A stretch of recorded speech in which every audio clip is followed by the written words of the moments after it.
जय हिंद दोस्तों। चलिए आज हम समझते हैं ब्लड के बारे में। इससे पहले वाली वीडियो में मैंने रक्त परिसंचरण के बारे रक्त परिसंचरण तंत्र के बारे में अच्छे से समझ लिया था। आज हम समझते हैं ब्लड के बारे में कि ब्लड क्या होता है। देखा जाए तो ब्लड जो होता है वो एक प्राकृतिक कोलाइड होता है। ब्लड क्या होता है? एक प्राकृतिक कोलाइड होता है। अब कोलाइड क्या होता है? तो कोलाइड क्या होता है? गाढ़ा होता है और ये संयोजी ऊतकों से मिलकर बना होता है। तो आज हम उसी पे बात करते हैं कि ब्लड जो होता है, ब्लड का जो पीएच जो मान जो होता है वो 7.4 होता है। ये क्षारीय होता है। तो आज हम उसी पे बात करते हैं ब्लड में क्या क्या पाया जाता है और कार्पल्स क्या होते हैं, प्लेटलेट क्या होता है, प्लाज्मा क्या होता है। आज हम इन्हीं के बारे में समझते हैं। ठीक है, तो हम जानते हैं हेडिंग ब्लड।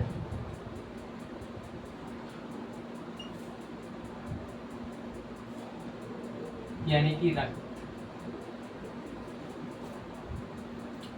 रक्त क्या होता है? रक्त एक प्राकृतिक कोलाइड होता है। कोलाइड बहुत ही गाढ़ा होता है, तो इसे लिख देते हैं ये क्या होता है? एक प्राकृतिक कोलाइड।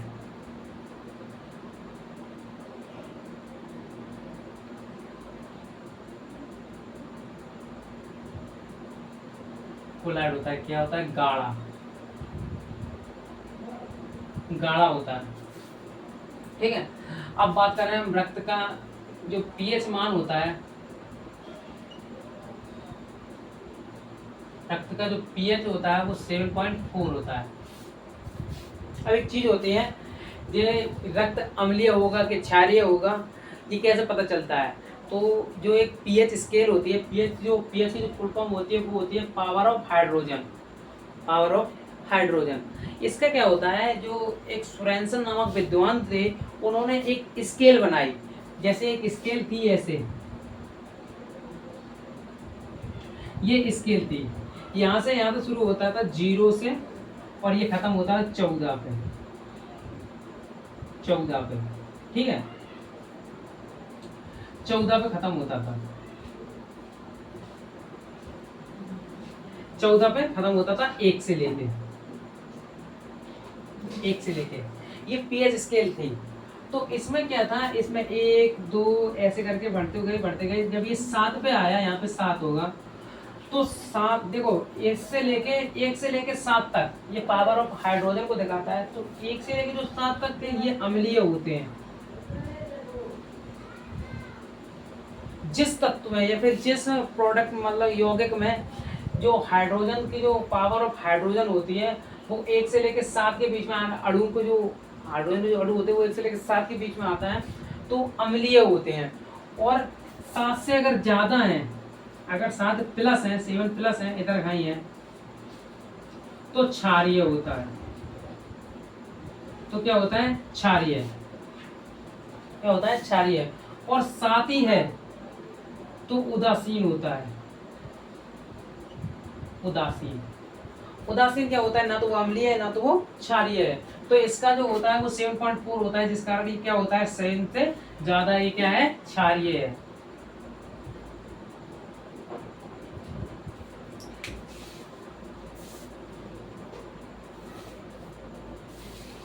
क्या होता है? क्षारीय होता है। अब बात करें जो रक्त का जो निर्माण होता है, रक्त का निर्माण, रक्त का निर्माण। तो रक्त का जो निर्माण होता है वो जो वयस्क होते हैं यानी कि जो जवान होते हैं उनमें जो रक्त का जो निर्माण होता है वो बोन मैरो में होता है। और जो छोटे बच्चे होते हैं जिसे बूढ़ कहा जाता है, यानी कि एम्ब्रॉय जो होते हैं, जो छोटे बच्चे माँ के पेट में होते हैं, उनमें जो रक्त का जो निर्माण होता है वो लीवर के मेसोड्रम में होता है। और जबकि जो अडल्ट होते हैं यानी कि जवान होते हैं, उनमें जो रक्त का निर्माण होता है वो हड्डी जो होती है, हड्डी, जैसे ये हड्डी है, जैसे ये मान लो हड्डी है, कोई सी हड्डी बना दी, तो हड्डियों के अंदर जो होता है ये जालीनुमा, हड्डियों के अंदर जब देखोगे, जैसे कि जो हड्डी को तोड़ के देखोगे तो उसके अंदर जालीनुमा पाया जाता है लाल लाल कलर का, उसे बोन मैरो यानी कि हस्ती मज्जा कहा जाता है। तो ब्लड का जो निर्माण होता है,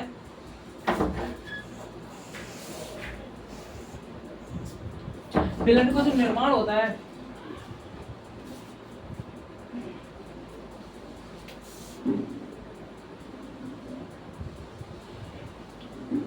ब्लड का जो निर्माण होता है वो दो तरीके से होता है, यानी कि बच्चे भ्रूण भ्रूण अवस्था में यानी कि जब बच्चा छोटा होता है तो लीवर के मेसोड्रम में होता है।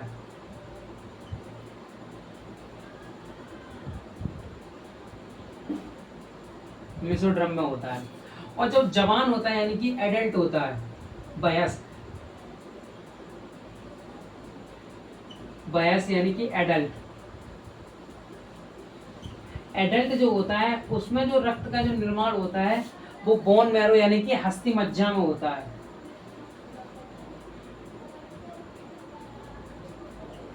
हस्ती मज्जा में बोन मैरो में होता है। अब बात करते हैं ब्लड का। जो स्वस्थ मानव जो शरीर जो होता है उसमें ब्लड का जो होता है, ब्लड की जो मात्रा होती है वो 5.5 लीटर होती है। कितना होता है? 5.5 लीटर। 5.5 लीटर होती है। 5.5 लीटर।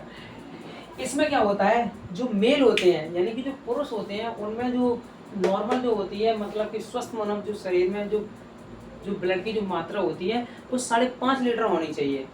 अब ये स्वस्थ मानव शरीर की होती है। अब लेडीजें जो होती हैं, ये फीमेल जो होती हैं, उनमें क्या होता है, पुरुष की अपेक्षा आधा लीटर कम होता है। तो यहाँ पे देखो मेल में ब्लड की मात्रा,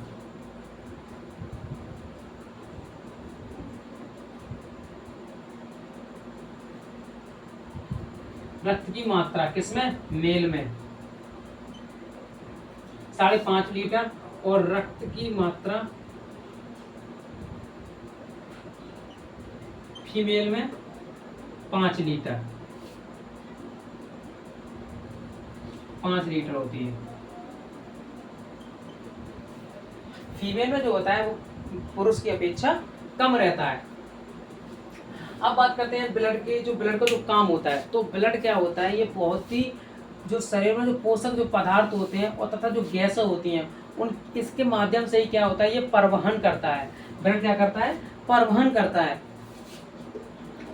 और देखो अब ये ब्लड का जो निर्माण होता है ये होता है अस्थि मज्जा में। अब ब्लड जो होता है वो स्टोर कहाँ रहता है? तो ब्लड जो स्टोर रहता है वो रहता है पीलिया यानी कि स्प्लीन में। देखो यहाँ पे ब्लड स्टोर कहाँ रहता है? तो स्प्लीन में। इसे पीलिया भी कहा जाता है या तिल्ली।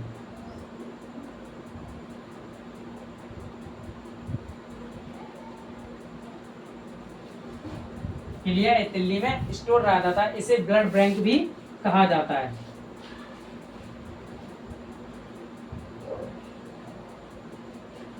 ब्लड बैंक भी कहा जाता है।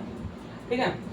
अब देखो इतनी चीज होगी, ये इसे ब्लड बैंक भी कहा जाता है। अब हम बात करते हैं ब्लड की। तो तब तक यहाँ पे देखो ये ब्लड जो होता है वो स्टोर रहता है पीलिया एवं तिल्ली में।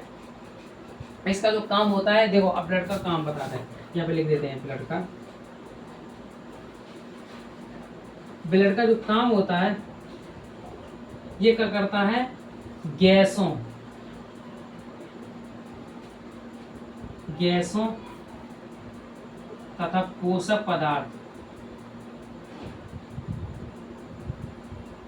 क्या करता है? परिवहन करता है। अब गैसों में O2 और CO2 भी आ जाते हैं और इसमें न्यूट्रिशन आ जाते हैं। इतनी खनिज चीजें होती हैं, प्रोटीन हुआ, विटामिन हुआ, फैट हुआ, ये सारी चीजें इसी में आ जाती हैं। अब बात करते हैं इसमें कोलेस्ट्रॉल। जो ब्लड में जो कोलेस्ट्रॉल की जो मात्रा होती है चिकनाई यानी कि फैट की, ब्लड में ज़्यादा फैट नहीं होना चाहिए। ये जो फैट जो होता है यही कारण बनता है हार्ट अटैक का। कभी कभी क्या होता है ब्लड, जैसे ये बहुत ही ज़्यादा चर्बी वाली जो चीज़ें खाते हैं, जैसे मान लो तली हुई चीज़ें खा रहे, चर्बी वाली जो चीज़ें खा रहे, बहुत ही ज़्यादा चिकनी वाली चीज़ें जो खाते हैं, उससे क्या होता है जो ब्लड जो होता है उसमें कोलेस्ट्रॉल की मात्रा बढ़ जाती है। और जो हार्ट की जो नसें होती हैं, कोरोनरी साइनस, वो अपने लिए ब्लड को स्टोर करती हैं। तो होता क्या है, वो जो चर्बी जो होती है उन नसों में जम जाती है अंदर, तो उन नसों में जम जाने के कारण ब्लड जो हार्ट जो होता है वो अपने लिए हार्ट ब्लड को स्टोर नहीं कर पाता है, जिस कारण क्या होता है हार्ट अपने लिए नहीं कर पाता, तो वो काम कैसे करेगा, तो वही वजह बन जाती है हार्ट अटैक की। अब बात करते हैं इसमें कोलेस्ट्रॉल की। ब्लड में कोलेस्ट्रॉल की जो स्तर रहना चाहिए, कोलेस्ट्रॉल का जो स्तर रहना चाहिए, स्तर जो रहना चाहिए वो 180 ml पर 200 ग्राम 200 ग्राम रहना चाहिए। 180 ml पर 200 ग्राम, यानी कि 200 ग्राम में 180 ml रहना चाहिए, तो ठीक है। अगर इससे ज़्यादा है तो कोलेस्ट्रॉल की मात्रा ज़्यादा है, ठीक है। अब इससे आगे, तब तक इसका एक स्क्रीनशॉट ले लीजिए, इससे आगे चलते हैं ब्लड के बारे में।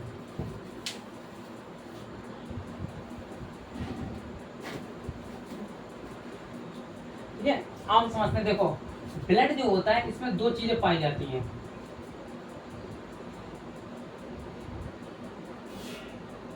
इसमें दो चीजें पाई जाती हैं। पहला जो होता है वो होता है प्लाज्मा, और दूसरे होते हैं कार्पल्स।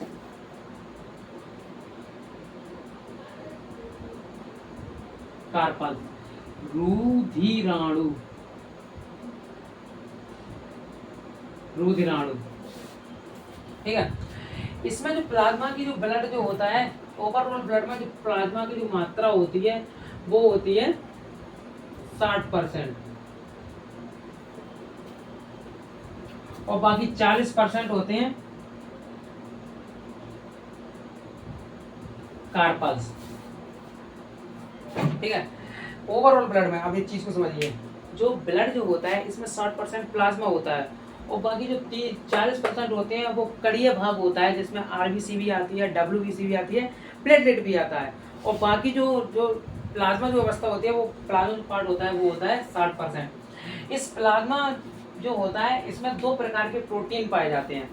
प्लाज्मा में दो प्रकार के प्रोटीन पाए जाते हैं, फाइब्रिनोजेन और प्रोथ्रोम्बिन। फाइब्रिनोजेन और प्रोथ्रोम्बिन प्रोटीन पाए जाते हैं। ये क्या करते हैं, ये ब्लड का थक्का बनाने में मदद करते हैं। अब हम बात करें प्लाज्मा की, तो जो प्लाज्मा होता है, देखो यहाँ पे समझिए, ये ओवरऑल ब्लड की बात कर रहे हैं हम। ब्लड में ये 60% होता है। अगर हम प्लाज्मा की बात करें तो प्लाज्मा में 90% क्या होता है, जल। प्लाज्मा में 90% क्या होता है, जल। बाकी जो 10% होते हैं वो होते हैं कार्बोहाइड्रेट और प्रोटीन और कार्बोहाइड्रेट।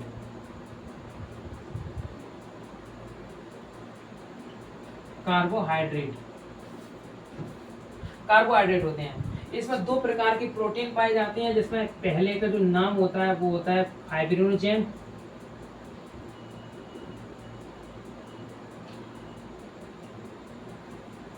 और दूसरा होता है प्रोथ्रोम्बिन।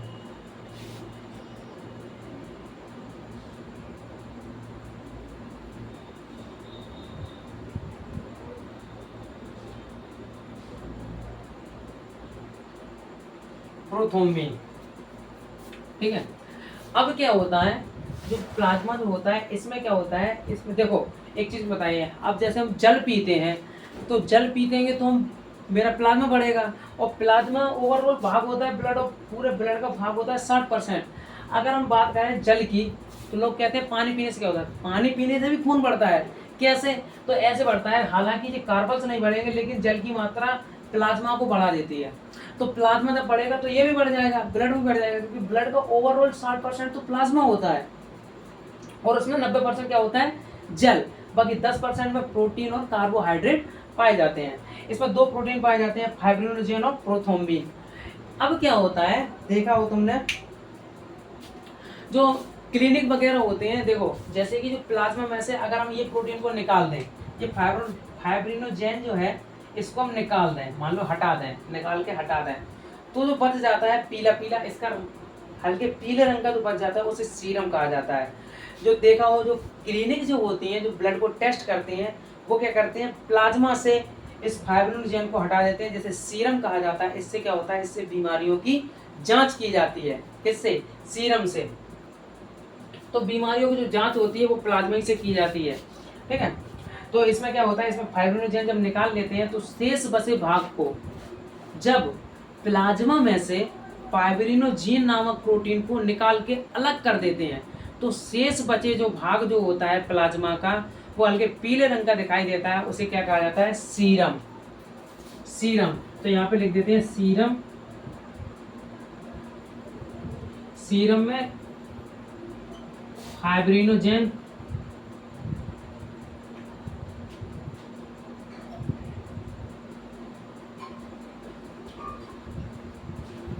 और प्रोथ्रोम्बिन।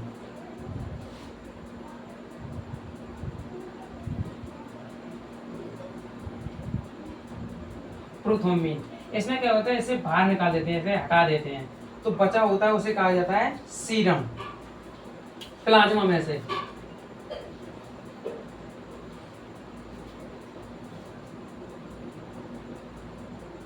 प्लाज्मा में से, ठीक है। इस बीमारियों की जो जांच होती है वो इसी से की जाती है। आई होप आप लोग प्लाज्मा के बारे में समझ गए होंगे। अब हम बात करते हैं कार्पल्स की, रुधिराणु की। ये क्या कहता है, ये जो होता है ये ब्लड का लिक्विड भाग होता है। यहाँ पे लिख देते हैं लिक्विड, यानी कि द्रव भाग होता है।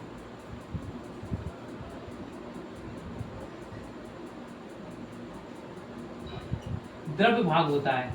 और ये क्या होता है, ये कणकीय भाग होता है। यहाँ पे ये जो होता है ये कणकीय भाग होता है।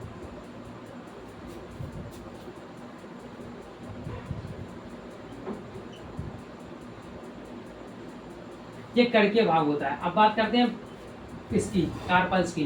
तो ये 3 तरीका की होती है।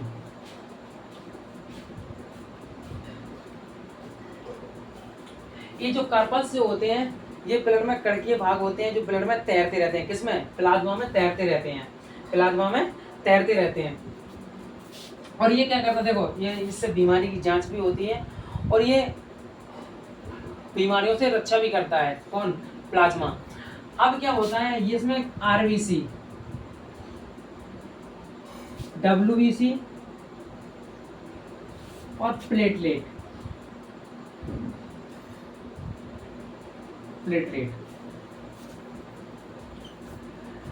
रक्त का जो कार्पल्स यानी कि रुधिराणु जो होती हैं उनमें 3 प्रकार की ये चीज पाई जाती है, आरबीसी, डब्ल्यूबीसी और प्लेटलेट।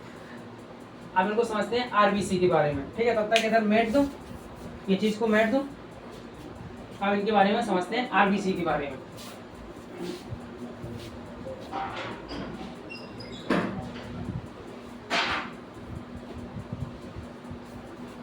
बनाकर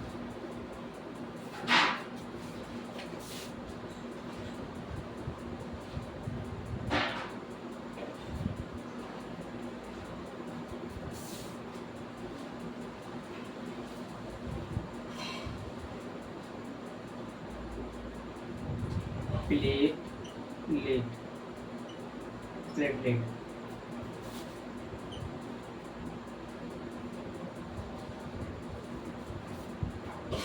ये प्लेटलेट का जो टेक्निक जो नाम होता है इसे एरिथ्रोसाइट कहा जाता है। इसका जो टेक्निक जो नाम होता है इसे क्या कहा जाता है? एरिथ्रोसाइट। इसका जो टेक्निक नाम होता है उसे कहा जाता है ल्यूकोसाइट।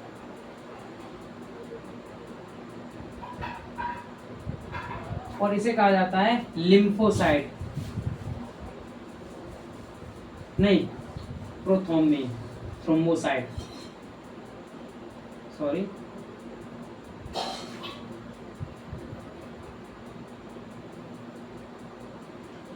थ्रोम्बोसाइट,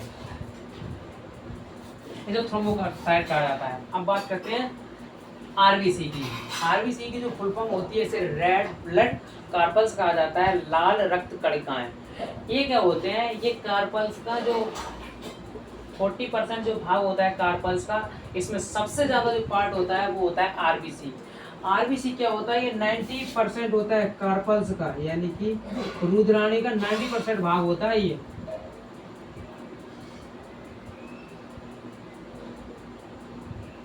रुधिराणु का कितना परसेंट होता है? 99% भाग। 99% भाग क्या होता है? आरबीसी। ये आरबीसी की जो संख्या होती है वो बहुत ज्यादा होती है। संख्या इनकी 5 मिलियन या फिर 50 लाख इनकी संख्या। अगर बात करें इनकी संख्या की तो इनकी जो संख्या होती है वो 5 मिलियन या 50 लाख। 50 लाख ये क्या करता है? तो आरबीसी, अब बात करें इसकी जो संख्या होती है वो 5 मिलियन होती है एवं 50 लाख होती है। इसका लाइफ टाइम कितना होता है? आरबीसी का जो टाइम पीरियड होता है यानी कि लाइफ टाइम जो होता है वो होता है 120 दिन। इसमें इसका जो लाइफ टाइम होता है वो 120 दिन होता है। 120 दिन के बाद ये खत्म हो जाती है। क्या होती है? खत्म हो जाती है, नई बनना शुरू हो जाती है। लाइफ टाइम,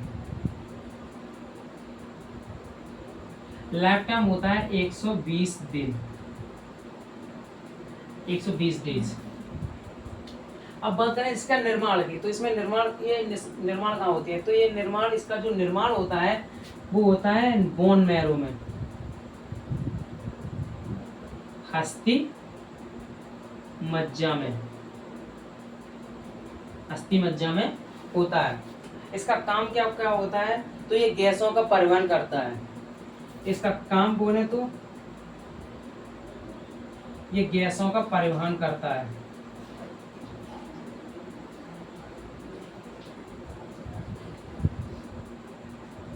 गैसों का परिवहन करता है। एग्जाम्पल लिखते हैं CO2 और O2, इनका परिवहन करता है। अब क्या होता है? देखो एक चीज क्या होता है, जो आरबीसी जो होती है इसमें लाइसोसोम नहीं पाया जाता है। इसकी जो सेल होती है इनमें लाइसोसोम नहीं पाया जाता है। अब लाइसोसोम, जो मैंने सेल वाले पार्ट बताया था कि लाइसोसोम जो होता है वो अपने अंदर एक जल अपघटन एंजाइम छोड़ता है जो मरी कोशिकाओं को खा जाता है। क्या कर जाता है? खा जाता है। अब इसमें लाइसोसोम तो पाया ही नहीं जाता है। अब क्या होता है, जैसे कोई आरबीसी है, मान लो वो मर गई है, तो पूरे ब्लड में घूमती रहेगी, घूमती घूमती रहेगी, घूमती रहेगी, घूमती रहेगी। तो अब ये घूमते घूमते घूमते घूमते कहाँ जाएगी? ये जाएगी स्प्लीन में। लीवर के जो स्प्लीन होता है, लीवर में होता है स्प्लीन, स्प्लीन में जाके नष्ट हो जाती है। क्या होती है? नष्ट हो जाती है। इसीलिए ब्लड का कब्र, आरबीसी का कब्र किसे कहा जाता है? स्प्लीन को कहा जाता है, क्योंकि स्प्लीन के अंदर लाइसोसोम नहीं पाया जाता है और ये पूरे शरीर में खुले घूमती रहती है और मरी हुई भी घूमती रहती है। जा जाके आखिरी में जाके कहाँ पर जाती है? तो लीवर में जो उपस्थित स्प्लीन होती है, जैसे पिलिया एवं तिल्ली कहा जाता है, उसमें जाके ये नष्ट हो जाती है। इसीलिए ब्लड की यानी कि आरबीसी की कब्र किसे कहा जाता है? स्प्लीन को कहा जाता है। अब बात करें इसका जो कलर होता है, इसमें हीमोग्लोबिन पाया जाता है। यहाँ पे लिख देते हैं, कौन ज्यादा हो रहे, इसमें हीमोग्लोबिन पाया जाता है, हीमोग्लोबिन HB, जिस कारण पाया जाता है, जिस कारण इसका जो रंग होता है वो होता है लाल, लाल रंग होता है। हीमोग्लोबिन के कारण इसका कलर क्या होता है? लाल होता है। अब हीमोग्लोबिन में पाया जाए, देखो हीमोग्लोबिन के कारण इसका कलर लाल होता है और हीमोग्लोबिन के अंदर आयरन पाया जाता है। क्या पाया जाता है? आयरन पाया जाता है। अब जैसे एक बात को समझिए, हम लोग जो होते हैं, पुरुष जो होते हैं, उनमें हीमोग्लोबिन ज्यादा पाया जाता है महिलाओं की अपेक्षा। पुरुष में जो हीमोग्लोबिन का जो स्तर होता है वो 149 ml प्रति 200 ml होता है, प्रति 100 ml होता है। तो इसलिए तुमने देखा हो, जो पुरुष का जो हाथ होता है वो लेडीज से थोड़ा मजबूत होता है, टाइट भी होता है। क्यों? क्योंकि उनमें हीमोग्लोबिन ज्यादा होता है। लेडीजों में हीमोग्लोबिन कम होता है, इनके लिए वो बहुत ही मुलायम होते हैं, उनकी जो बॉडी होती है बहुत ही मुलायम होती है, पुरुषों की ज्यादा होती है। तो इसमें हीमोग्लोबिन पाया जाता है जिस कारण इसका रंग लाल होता है। अब इसमें देखें हीमोग्लोबिन का जो स्तर होता है, स्तर जो होता है वो 149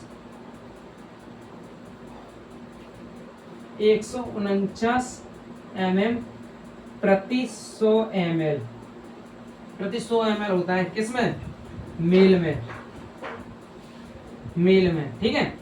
और हीमोग्लोबिन का जो लेडीज में स्तर जो होता है वो होता है 139 एम प्रति 100 ml। ये होता है फीमेल में, ये होता है फीमेल में हीमोग्लोबिन का स्तर। ठीक है, इसका टाइम बारे में बता दिया है। इसकी जो संख्या होती है 5 मिलियन होती है और ये क्या करता है, गैसों का परिवहन करता है। इसकी जो मात्रा होती है वो कणकीय भाग में। देखो यहाँ पे दो प्रश्न बन जाते हैं, जैसे कि अगर बात करें कि प्लाज्मा में अधिकतर क्या पाया जाता है, ओवरऑल ब्लड में सबसे ज्यादा क्या पाया जाता है, तो पाया जाता है प्लाज्मा, क्योंकि 60% है और जो कार्पल्स होते हैं वो 40% होते हैं। ये 55 से 60 होता है और इसका 40 से 45 होता है। ये भी होता है, एक्यूरेट आंकड़ा नहीं है, कम ज्यादा होता रहता है। ठीक है, अब बात करें प्लाज्मा में अधिकांश भाग क्या पाया जाता है, अधिकांशता क्या किसकी पाई जाती है, तो प्लाज्मा में जल पाया जाता है, कितना 90%, और बाकी 10% कार्बोहाइड्रेट और प्रोटीन पाए जाते हैं, फाइब्रोनोजेन और प्रोथ्रोम्बिन। ठीक है, अब कणकीय बात करें तो कणकीय भाग में सबसे ज्यादा मात्रा किसकी पाई जाती है, तो पाई जाती है आरबीसी की, जिसे रेड ब्लड कार्पल्स कहा जाता है, रेड ब्लड कार्पल्स कहा जाता है। ये क्या करता है, तो ये गैस, इसके जो टेक्निक जो नाम होता है वो होता है एरिथ्रोसाइट। ठीक है, और ये क्या होता है, ये 99% पाया जाता है, बाकी 10% में डब्ल्यूबीसी और प्लेटलेट पाए जाते हैं। और इनकी जो संख्या होती है वो 5 मिलियन होती है, 5 मिलियन कहो या 50 लाख कहो, बात एक ही होती है। सबसे ज्यादा संख्या इन्हीं की होती है, जिस कारण रक्त जो होता है वो लाल लाल दिखाई देता है। जब इनकी संख्या ज्यादा होती है तभी तो लाल लाल दिखाई देता है कि नहीं। अब बात करें इसके लाइफ टाइम की, तो जो आरबीसी का टाइम होता है, एक बात को यहाँ पे समझिए, जैसे हमारा जो शरीर का जो ब्लड होता है, जब हम कोई चीज़ नई, जब न्यूट्रिशन अच्छा देते हैं, जैसे मान लो आज मैंने अगर कोई चीज़ अच्छी से खाई है, मान लो प्रोटीन वाली चीज़ कोई चीज़ जैसे खाई है, तो उसका जो रिजल्ट होता है वो 120 दिन के बाद दिखता है। इसका जो लाइफ टाइम होता है वो 120 दिन के बाद दिखता है। क्यों? 3 महीने, 4 तिया 12, 3 चौक 12, 4 महीने बाद। क्यों? जैसे कि आज मैंने खाई है तो हमारे शरीर में जो पहले से ब्लड बनना है अभी वो काम कर रहा है। होता क्या है, जब 4 महीने हो जाए तब ये ब्लड खत्म होगा, तब नया बन के तैयार होता है। तो यही वजह होती है, जैसे कि आज हमारे कोई चीज़ अच्छी खा रहे हैं तो उसकी रिजल्ट हमें 3-4 महीने बाद देखने को मिलता है। इसका रीजन यही है कि जो आरबीसी का लाइफ टाइम जो होता है वो 120 दिन होता है। 120 दिन के बाद ये अपने आप नष्ट होने लगती है और इसके अंदर लाइसोसोम नहीं पाया जाता है जो अपने आपस में नष्ट हो सके। ठीक है, तो क्या होता है, ये ब्लड में घूमते रहते हैं। अब ब्लड में घूमते रहते हैं तो लीवर में जाकर जो होता है वो एस्पिरिन जो होती है उसे नष्ट कर देती है। अब बात करें ये निर्माण, इसका निर्माण कहाँ होता है, तो इसका जो निर्माण होता है वो हम बता ही चुके थे, ब्लड का निर्माण अस्थि मज्जा में होता है। इन दोनों का निर्माण अस्थि मज्जे में होता है, डब्ल्यूबीसी का भी और आरबीसी का भी। और ये क्या करता है, ये गैसों का परिवहन करता है, जैसे CO2 का, O2 का। और इसकी जो कब्र होती है, आरबीसी की जो कब्र होती है वो लीवर होती है और इसमें हीमोग्लोबिन पाया जाता है, लाइसोसोम नहीं पाया जाता है। क्योंकि देखो, इसलिए जब इसमें डीएनए भी, केंद्रक भी नहीं पाया जाता है, इसमें केंद्रक भी नहीं पाया जाता है, इसीलिए डीएनए की जांच